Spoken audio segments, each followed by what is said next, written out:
Hello everyone. I am so excited about today's video. It's an interview with Dawn Higgins.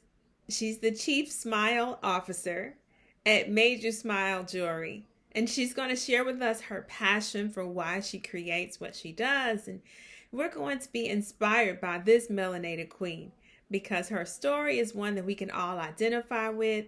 It is real, it is relevant, and she's going to drop some gems for us about how we actually can thrive no matter what's going on in this environment where we're in. So stay tuned and hang in here with us as we hear from the Dawn Higgins, the CEO of Made You Smile Jewelry. Hello everyone. I am so excited about today's video. It's an interview with Dawn Higgins. She's the Chief Smile Officer at Made You Smile Jewelry. And she's going to share with us her passion for why she creates what she does. And we're going to be inspired by this melanated queen because her story is one that we can all identify with. It is real, it is relevant, and she's going to drop some gems for us about how we actually can thrive no matter what's going on in this environment where we're in. So stay tuned and hang in here with us as we hear from the Dawn Higgins, the CEO of Made You Smile Jewelry.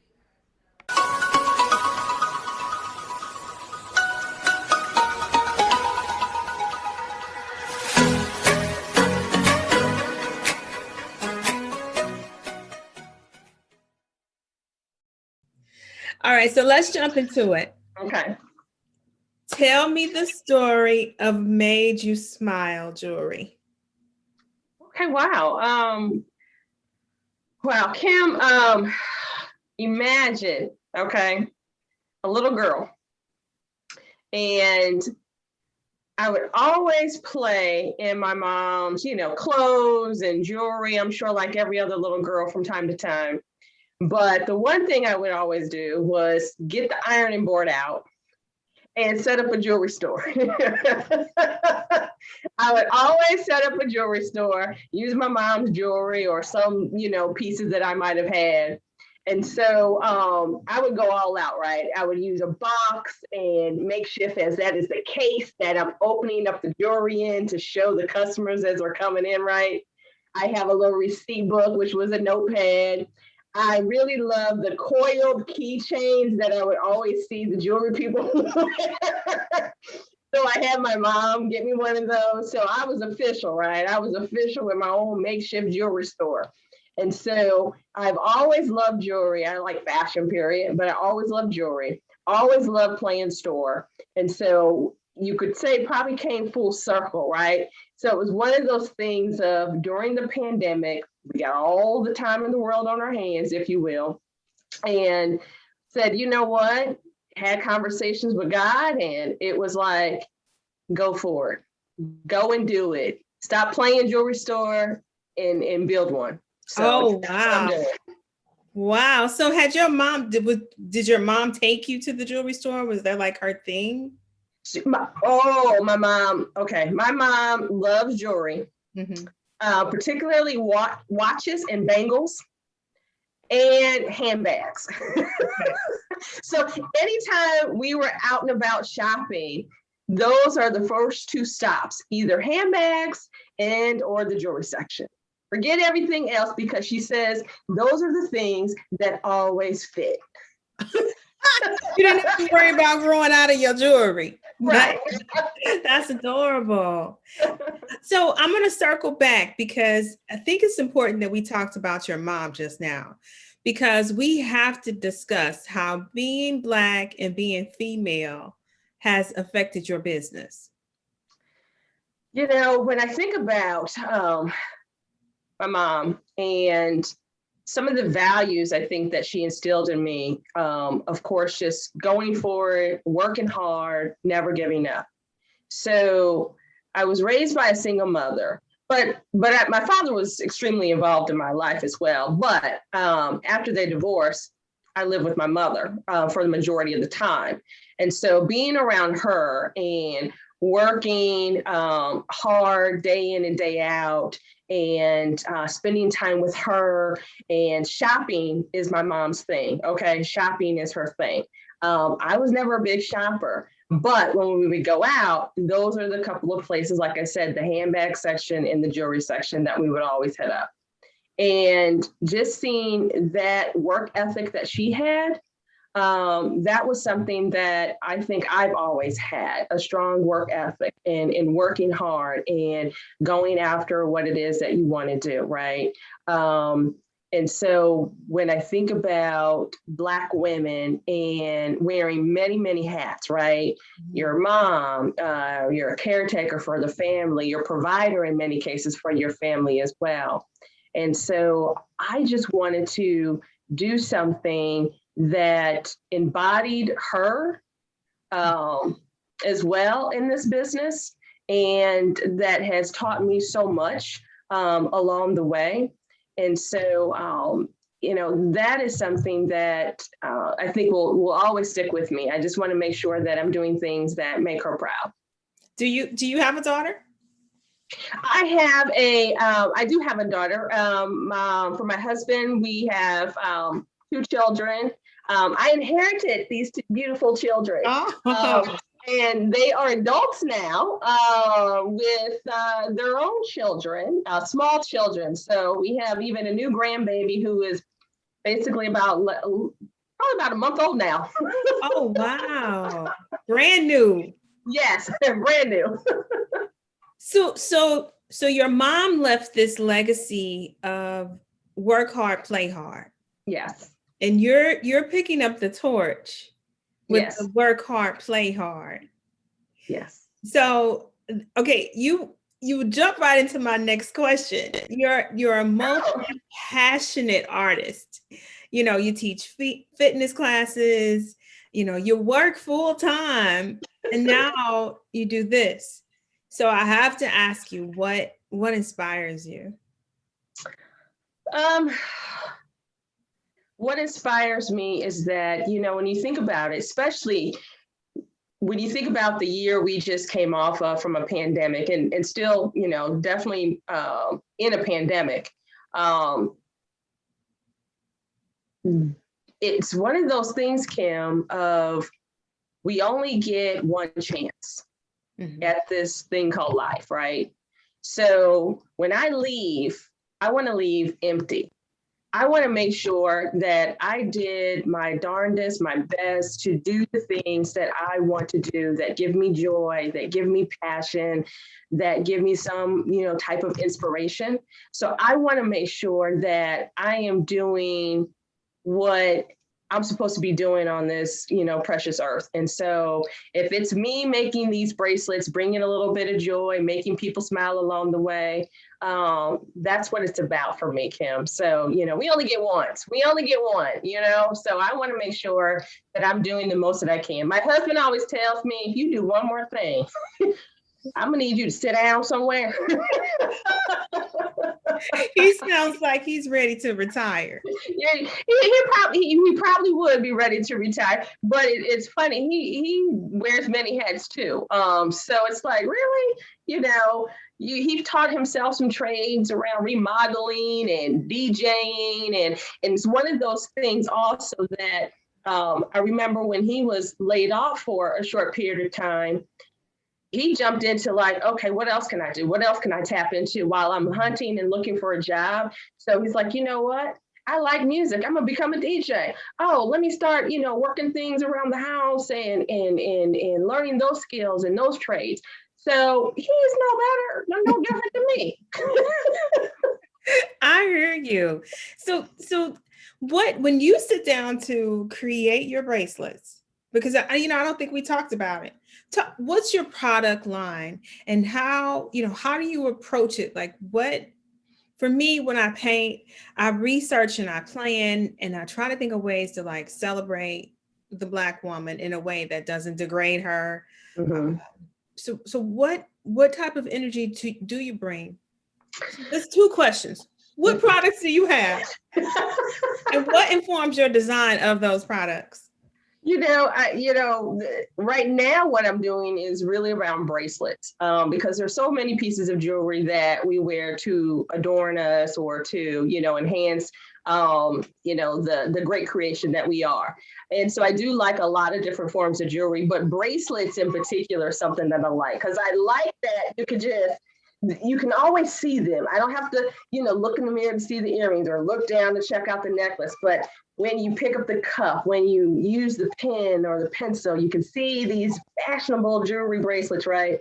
And so part of this, and to be honest, I'm really just kind of getting started with this Kim, right? So I launched in January of 2021. And so inspiration, quite honestly, I think is all around. It could be sometimes a mood. It could be a color.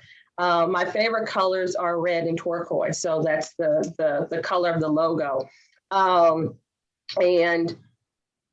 when I look at inspiration, there's so many great, talented people who are out there doing similar stuff, right? Mm-hmm. Similar things. But I would say there's room for all of us. And so I look at inspiration from just about any and everywhere. So sometimes it's really about a mood.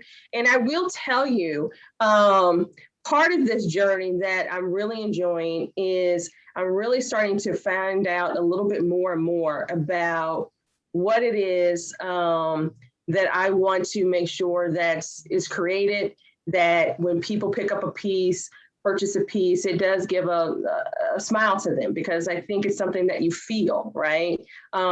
Even if you picked it up for yourself, a little self-love for yourself, or gave it to somebody for a gift. I want them to look at that bracelet and feel that love and just smile and reflect about why you bought it or who you bought it for. So the inspiration comes from all around, but I'm a little classy, a little sassy, sometimes bold where I need to be. And so I hope my pieces reflect all those pieces of me. Drop a plug right here. How can people reach you, and how do they see what you have? Where do they go?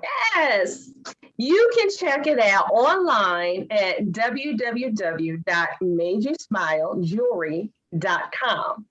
And you can also follow me on Facebook and Instagram at madeyousmile_jewelry. So you can find me there. Yes, you have a website and everything. And so I heard you say that you started in January 2020. So I'm thinking, in 2019, there was some planning that went on. A little bit. Okay. I say a little bit of planning. A little bit of planning went on a little bit, but it was one of those things where it's always been in the back of my mind, right? Have you ever had those inside voices saying, go for it, do it, and then something makes you pivot and do something different, right? Or I don't have enough time, or this becomes a new priority for me right now. But again, 2019 and wanting to reflect and say, you know what, I want to do something different. And what is that different that I want to do? So yeah, a little bit of planning went into it. But then really when we got stuck at home in the pandemic, and I'm doing a little bit of cleaning and decluttering, and I'm looking at all these bracelets and other pieces that I have, and it became, you know what, I can do that. I should do that, right? Mm-hmm.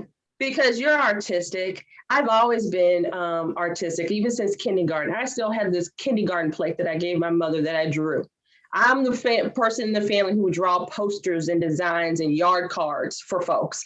So I've always embodied an artistic and creative type of individual, and always wanted to get in and do it, right? And do it with my hands, and let me see if I can build it. Let me see if I can, mold it. And so, yeah, well, I had time on my hands, a little bit of time on my hands. I, gathered, shop, got all the things I needed.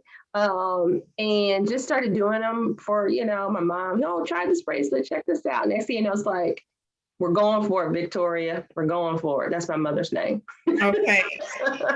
So here's the thing that drives me nuts. We have, as Black women, we have so much potential. Mm-hmm. it comes out when we're very young. And like you said, you've always been artistic, but we were never really pushed to pursue that artistic part of us. Like your corporate job really does it pull that artistic out of you, or Not so much. From time to time, it allows me to have some creativity for a variety of programming that we might want to put on for our organization around diversity and inclusion efforts. So sometimes I do get a little artistic in the advertisement we might put together, or how we're going to assemble the program itself or the initiative that we're doing. But yeah, growing up, even though I had a mother who said you can do what you want to do, but yet there was still the struggle and the push of being a Black woman, and you're going to have to work a little harder. You're going to feel like you're going to have to work a little smarter in certain cases. And so sometimes it felt like the creativity just kind of got pushed to the side, because you need to make a name for yourself, get an education, get a good job, and make waves within that organization. So the creativity wasn't really necessarily pushed. It was applauded when it was done. It was, I had some cheerleaders, but it wasn't nothing necessarily to pursue.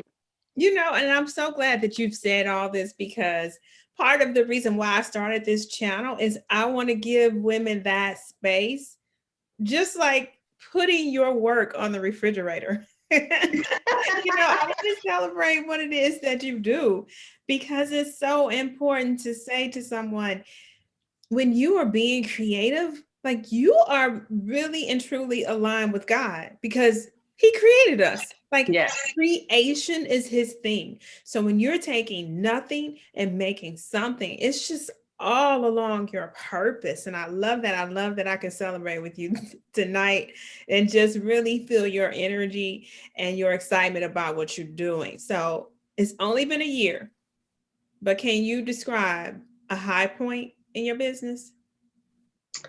A high point in the business was, was actually really just, putting it out there, right, in Facebook and Instagram, and telling a little bit of a story about, so here I go, I did something, y'all, and the outpouring, right, the outpouring of people saying, oh my gosh, congratulations, way to go. That for me is a high point, right? Just that you get the feedback from family, from friends, or people who like a post or comment. For me, that's a high point. Just feeling the love and the support. But then, as people went out there and starting to purchase, and a couple of people who tapped me on the shoulder with the DM is like, "Hey, can like literally probably within a couple of days, it's like, oh my gosh, I was just looking for something to give a friend of mine. Can you do this for me? And by the way, can you make 18 of them for me?" I was like, yes, and yes. Thank you. 18? Absolutely. Tomorrow. So that for me is a high point, right? Yeah. It's sometimes not even great. Is I want people, of course, to go to the website and purchase, but it's those people who are, doing the DM and asking, hey, I saw this. Can we do this and collaborate? Or you can make this for my girlfriends and I. So I've been thankful for that. And I always say, hey, what's for me is for me, because there's so much stuff out there, Kim, that can distract you. People who are doing the same thing, and you're like, am I too slow? Am I too fast? But sometimes it's also about finding yourself and not trying to chase everything, because everything is not for me. Yeah. And it's not what I represent or who I would want to represent. So that's why I say there's enough room for everybody to participate, right? So God created us all with purpose. So we just got to tap into it and know that we all got a lane. Look, and so here it is. It's only been a year, but I heard you mention this competition thing, and just, really, I don't want to say the comparison trap, but I do want to know, along this journey, as you were preparing, And as you got in, and has there been a low point, like when you wanted to give up, no sales, lulls in the business? Yeah, yeah. No, I mean, and I think that's the truth of it though. This is hard, right? Anything that you're passionate about and you create and you feel excited about, you want that same energy, right? Right. You want that same energy, like, why? Look at me, look at this is great. Why don't you feel the same way?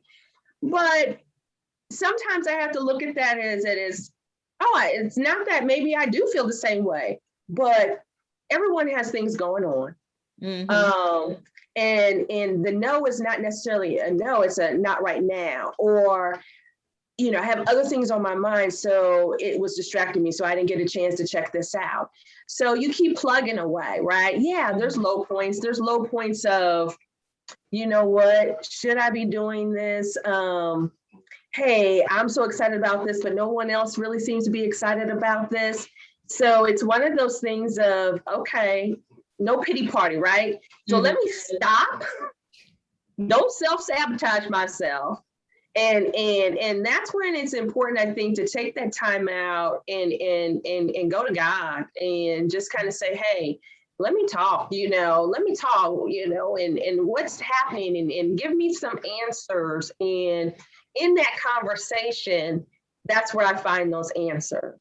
And it's funny that I'll find those answers in that conversation, and I could scroll on a Facebook or Instagram, and somewhere in one of those feeds seems to be the message that you need. It's like going to church and you knew, it's like, wait a minute, was Pastor talking to me today? It's that kind of thing. So I've always been a pretty positive, I think, individual, strong individual. But I am human. So there is that human side where you're just like, wait a minute. Ooh, should I not? You second guess yourself. But once I, give it over to God, he'll order those steps. And Ooh, I love it. I feel like I heard you say 3 things. Expect the low point. yes. Talk to God about where you are with it. Curate your doggone social media so you can have more positive people who you rely on. Yes. Wow. So Yes. that's almost like giving advice to anybody who's coming along and moving through this whole entrepreneur field. You're going to have something that throws you off, and you're going to fall into this comparison trap. But God is still God. He's still answering prayers, and he's still using his people to encourage one another. I love Yes, he is. That's good. So talking about God and talking about faith and your business in 2027, right? How is this 2021? I don't know. We've been out of high school so long. In 2027, where do you see your company and how do you plan to get there? Wow, 2027. Ooh, it's hard to think about Friday. I'm just trying to make the spring right. You know what? But you got to speak it, right? You got to speak it out there and see it manifest. So 2027. I want to be continuing, Kim, to be going strong, right? Going strong. And being more purposeful with some of the, collections and some of the pieces. And look to probably be in a couple of boutiques of other great entrepreneurial women out there, doing their thing, and and maybe looking at some wholesale opportunities as well. So who knows? I mean, the world, as they say, is your oyster. So I'm gonna write the vision down, put it up so I can make it plain. So, but that's what I see. That's what I see. I love it. So wholesaling and boutiques, moving to that next level. I'd like to see you have your ideal clients, Me too. Yes. So you all out there, come on shop. Hello. Thank you. So this is what I want you to do. I want you to give the people the information again. I will also put it in the comments so they'll have access to you, and I'll be sharing this video. But again, tell them how they can see your work and how they can reach you. And Yes. also, do you do jewelry parties? I don't do jewelry parties, but you know what, Kim? I will be doing a jewelry party. Thank you for planting that seed. I appreciate that. Thank you. So they can book you for a jewelry party. Book me for a jewelry party, and you can see the beautiful bracelets at www.madeyousmilejewelry.com, and follow me, like me, tag me, comment on me at Facebook and Instagram at madeyousmile_jewelry.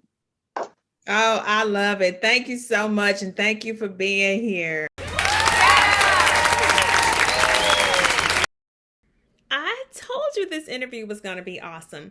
I hope you are as excited as I am, because that melanated queen, Dawn, I just love her energy. I love how successful she has been in corporate America, and I can really see how things are going to take off for her in her business. She was really modest about the work she's been doing, but I'm telling you, I see how great she's going to be. I look forward to the next set of interviews and to really finding a way to inspire you. So if you were inspired or you gleaned any nuggets from Dawn, leave it down in the comments. I want to hear what your thoughts are, and maybe let me know who you want to see interviewed on this channel. Again, thanks for watching, and if you like this video, click like. If you were inspired by this video, click subscribe. If you want to see this channel grow, share it. It's just that simple. So thanks for watching, and we'll see you next time here at K Smith Studios.